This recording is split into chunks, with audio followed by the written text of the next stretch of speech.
오늘 코로나19 신규 확진자는 600명 안팎을 기록할 것으로 예상됩니다. 대전의 한 교회에서 나흘간 70명 가까운 확진자가 발생하면서 대전시는 거리 두기를 강화했습니다. 정상빈 기자입니다. 어젯밤 9시까지 전국에서 집계된 코로나19 신규 확진자는 551명입니다. 전날 같은 시간보다 65명 적습니다. 자정까지 추가되는 환자들을 더하면 오늘 발표될 신규 환자 수는 600명 안팎, 많으면 600명 초중반이 될 것으로 보입니다. 대전 유성구의 한 교회에서는 지난 20일 유치부 교사가 확진되면서 68명이 감염됐습니다. 교회 곳곳에서 전염력이 강한 영국발 알파 변이 바이러스가 검출됐습니다. 지하 1층에 이제 그 예배하는 교단, 그다음에 에어컨 필터, 그다음에 지상 1층에 공기청정기, 필터 이런 쪽에 나왔고요. 대전시는 그동안 제한이 없던 식당과 카페의 운영 시간을 밤 11시까지로 제한하고 종교시설 좌석수도 20%로 조정했습니다. 일주일간 강화된 방역수칙이 적용될 수밖에 없다는 사실 여러분들 널리 이해해 주시고. 서울 강남구의 한 식당에서도 손님을 통해 다른 음식점까지 전파되면서 37명의 확진자가 발생했고 부산에서도 델타 바이러스 첫 감염자가 나왔습니다. 어제 코로나19 신규 확진자 수는 645명으로 지난주보다 100명 정도 늘어났습니다. 방역당국은 지난 2주간 환자 수가 줄어드는 상황에서 일시적으로 환자 수가 많아진 것이라며 이번 주까지 더 지켜봐야 한다고 밝혔습니다. 그 전반적인 추세가 가장 중요한 부분이고 하루 이틀 이런 상황들에 따라서 방역의 어떤 정책이 흔들리고 할 필요는 없다라고 생각을 합니다. 다만 방역당국은 백신 접종이 확대되면서 방역 수칙 준수가 느슨해지는 면이 있다고 보고 경계심을 유지해달라고 당부했습니다. MBC 뉴스 정상빈입니다. 전 세계에 빠르게 퍼지고 있는 델타 변이 바이러스는 백신을 피하는 능력이 다른 변이에 비해 뛰어난 걸로 알려졌습니다. 그렇다면 어떻게 해야 델타 변이를 예방할 수 있는지 박윤수 기자가 취재했습니다. 기존 변이보다 전염성이 1.6배 높은 인도발 델타 변이. 영국과 인도에 이어 미국과 포르투갈에서도 빠르게 확산되며 가장 비중이 높은 우세종을 목전에 두고 있습니다. 백신 접종률과 상관없이 델타 변이가 빠르게 확산하는 이유는 코로나 바이러스에서 변이가 발생한 위치 때문입니다.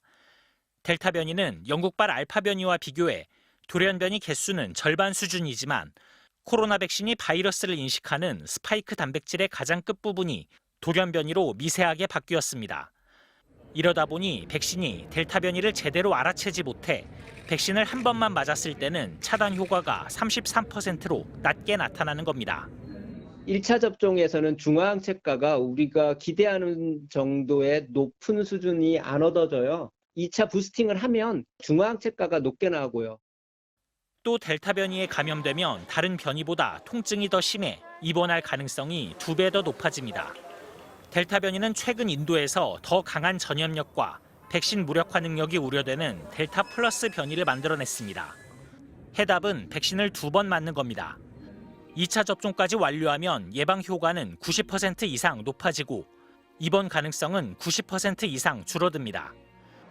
우리나라의 경우 델타 변이 검출 사례는 190건, 전체 변이의 8.5%로 아직 지배적인 변이는 아닙니다.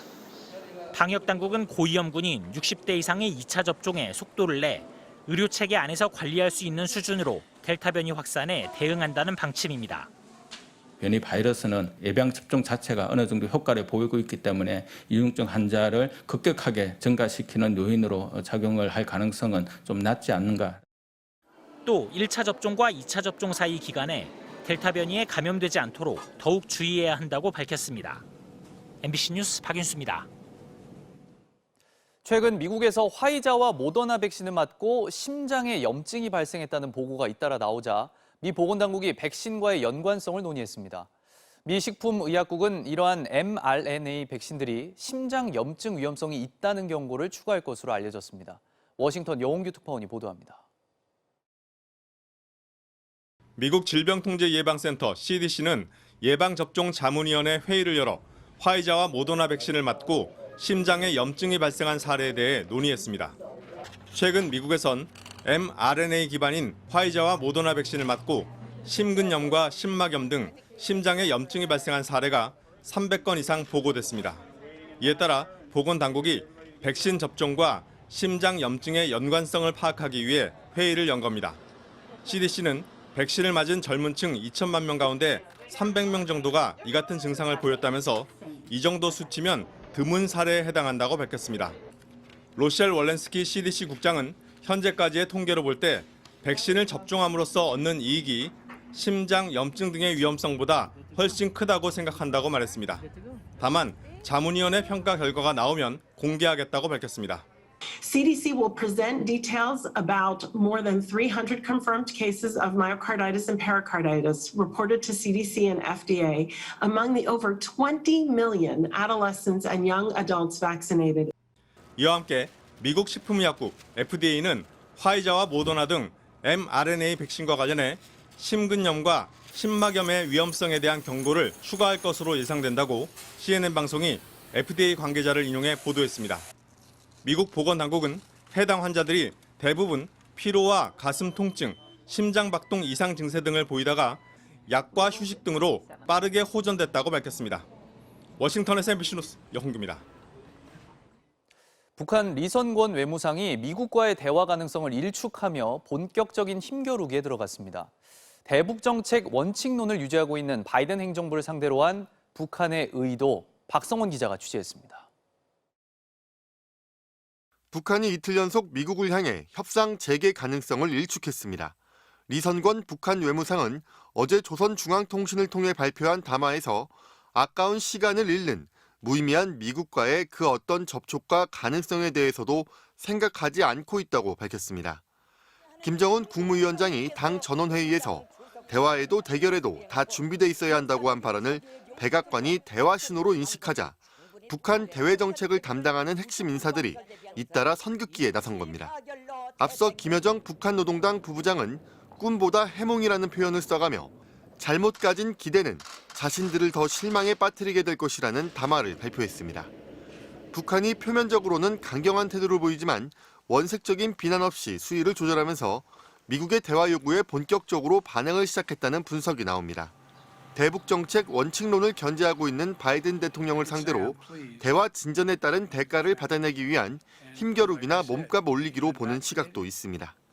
대북 문제를 논의하기 위해 방한했던 성김 대북 정책 특별대표가 대북 제재를 유지한다는 입장을 일관되게 밝혀온 것도 북한의 태도에 영향을 준 것으로 분석됩니다. I look forward to staying in touch with the Korean government and I look forward to coming back to Seoul soon. Thank you. Do you have any comments about Kim Yo-jong's message yesterday? Did you get any contact with the North while staying here? 미 국무부는 리 외무상의 담화가 나온 이후에도 북한이 우리의 대화 제의에 긍정적으로 반응하길 바란다고 밝혔습니다. MBC 뉴스 박성원입니다. 수술실 CCTV 설치 법안이 어제 국회 첫 관문을 넘지 못했습니다. 좀 더 신중한 논의가 필요하다는 게 야당의 이야기입니다. 자세한 여야의 입장을 김정인 기자가 취재했습니다. 여야 의원들은 수술실 CCTV 설치 법안을 놓고 오전 내내 머리를 맞댔지만 법안은 결국 복지위원회 법안 소위 문턱조차 넘지 못했습니다. 대리수술이나 성범죄 등을 막기 위해 수술실 내부에 CCTV 설치가 필요하다는 데는 여야 모두 대체로 동의했지만 신중론에 부딪혔습니다. 그 목적이 맞다 그러면 설치에서 부작용은 없는가? 여러 가지 부작용들이 우려되는 부분들이 많이 있는 것 같습니다. 국민의힘은 CCTV 비용은 누가 부담할지, 개인정보 유출 우려는 없는지, 의료 가시를 실제 막을 수 있는지 등을 더 논의해야 한다는 입장입니다. 의사단체 측이 CCTV가 설치되면 소극적 의료 행위가 우려된다고 주장하는 것도 합의 처리 무산의 배경이 됐습니다. 민주당은 수술실 내부에 CCTV를 의무적으로 설치할 것인지가 핵심이라며 국민의힘이 사실상 이걸 반대하는 것 아닌지 의심합니다. 여전히 야당 입장은 입구 설치, 자율 설치 입장으로 보입니다. 그러면서도 반대는 안 한다는 얘기를 계속 하는데 그게 상호 모순됩니다. 그러면서 논의가 더 필요하다는 이준석 대표의 입장이 영향을 미친 게 아니냐고 공격했는데 이 대표는 기존 입장을 고수했습니다. 종합적으로 검토해가지고 진료하는 의사와 그리고 치료받는 환자들이 만족할 수 있는 선에서 타협해야 된다고 생각합니다. 여야는 다만 CCTV 촬영 전 환자의 동의를 반드시 받도록 하고 법원이나 수사기관 등 공공기관의 요구가 있을 때만 열람을 허용한다는 데는 합의를 이뤘습니다. 민주당은 법안의 시급성 등을 이유로 이번 달 내로 본회의 통과를 목표로 하고 있지만 일단 여야 합의 처리를 원칙으로 하고 있어 쉽지는 않아 보입니다. MBC 뉴스 김정인입니다.